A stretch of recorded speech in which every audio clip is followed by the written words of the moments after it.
नवोदय विद्यालयामध्ये जर आपल्याला प्रवेश घ्यायचा असेल तर जे काय जात प्रमाणपत्र आहे किंवा रहिवासी प्रमाणपत्र आहे हे कोणाचं द्यावं लागतं, विद्यार्थ्याचं का पालकांचं? असं बऱ्याच कन्फ्युजन आहे. आपल्याला बरेचसे कमेंट याच्यावरती आले होते. यावर्षीचा नवोदय विद्यालयाचा प्रवेश मुलांचा अजून चालू आहे. जो निकाल लागला त्याच्यानंतरनं बऱ्याच मुलांचा प्रवेश झालेला आहे आणि काहींचा अजून बाकी आहे. नवोदय विद्यालयाचा प्रवेश घेत असताना हे जे दोन महत्त्वाचे डॉक्युमेंट आहेत, जात प्रमाणपत्र, रहिवासी प्रमाणपत्र, अशा ऍट द टाइम ऑफ ऍडमिशनच्या वेळेस आपल्याला द्यावे लागतात. आणि ऍडमिशनच्या वेळेस आपलं जे डॉक्युमेंट द्यावं लागतं त्याच्यामध्ये आपल्याला जे जात प्रमाणपत्र आहे, ठीक आहे, तर त्याच्यामध्ये पहिल्यांदा आपण बघूया ओबीसी. तर ओबीसी मधून जे काही पॅरेंट्स आहेत, विद्यार्थी आहेत, त्यांना ओबीसीचं सेंट्रल गव्हर्नमेंटचं द्यावं लागतं. आपल्या स्टेट बोर्डचं नाही झालं, सेंट्रल गव्हर्नमेंटचं. आणि लक्षात घ्या, हे जे काय आहे जात प्रमाणपत्र हे सर्व स्टुडंटचं पाहिजे, ठीक आहे. स्टुडंटचं जात प्रमाणपत्र आपल्याला देणं आवश्यक आहे. त्यानंतर दुसरं राहिलं SC अँड STचं सर्टिफिकेट जे आहे ते जे काय आहे ते चालू शकतं, जे विद्यार्थ्याचं पाहिजे. त्यानंतर महत्वाच्या ठिकाणी आपण जाऊया ती म्हणजे रहिवासी. लक्षात, तो रहिवासी जे प्रमाणपत्र आहे त्याला तर आपण डोमासाईल असं पण म्हणतो. तो डोमासाईल ज्यावेळेस आपल्याला म्हणजे रहिवासी प्रमाणपत्र हे तहसील अधिकारी जे आहेत तहसीलमधून आपल्याला मिळतं, तहसीलदारांकडून. तो त्याच्या वेळेस लक्षात ठेवायचं की रहिवासी हे जे डोमासाईल आहे हे आपल्याला पॅरेंट्सचं पाहिजे. लक्षात, वेगवेगळ्या परीक्षांसाठी वेगवेगळ्या गोष्टी आहेत. आपला एक उद्या डिटेल व्हिडिओ येणार आहे अजून बाकीच्या सर्व एक्झामसाठी एकत्र. पण आता आपण नवोदयसाठी बोलतो. नवोदयमध्ये आपल्याला जे पाहिजे ते पॅरेंटचं डोमासाईल पाहिजे. तो डोमासाईल जे आहे रहिवासी पॅरेंट्स आपल्याला काढता आलं पाहिजे. आणि बाकी मग आधार कार्ड वगैरे हे सर्वांचेच पाहिजे, पॅरेंटचे पाहिजे, स्टुडंटचे पाहिजे.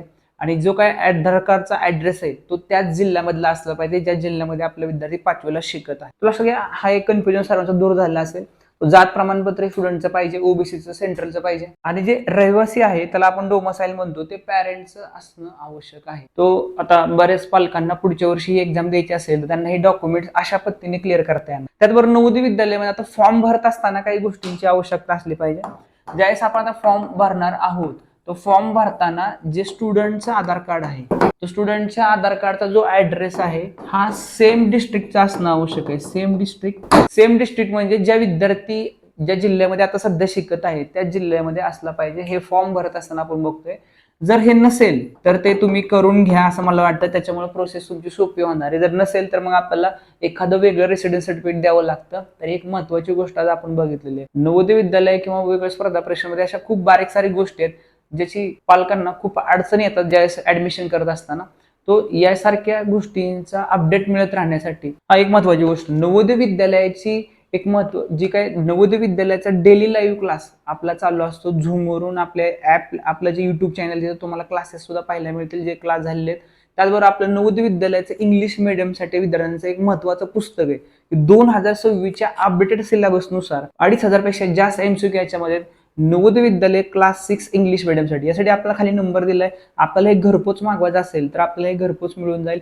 ऍड्रेसवर व्हॉट्सअप करा, त्यानंतर डिटेल ऍड्रेस शेअर करा, बाकी सर्व गोष्टी तुम्हाला पुढे मिळतील. आणि डेली लाईव्ह क्लाससाठी सुद्धा तुम्ही व्हॉट्सअपला मेसेज करा, तर डेली लाईव्ह क्लासची सर्व माहिती तिथे तुम्हाला उपलब्ध होईल. शेअर करा आपल्या चॅनलला.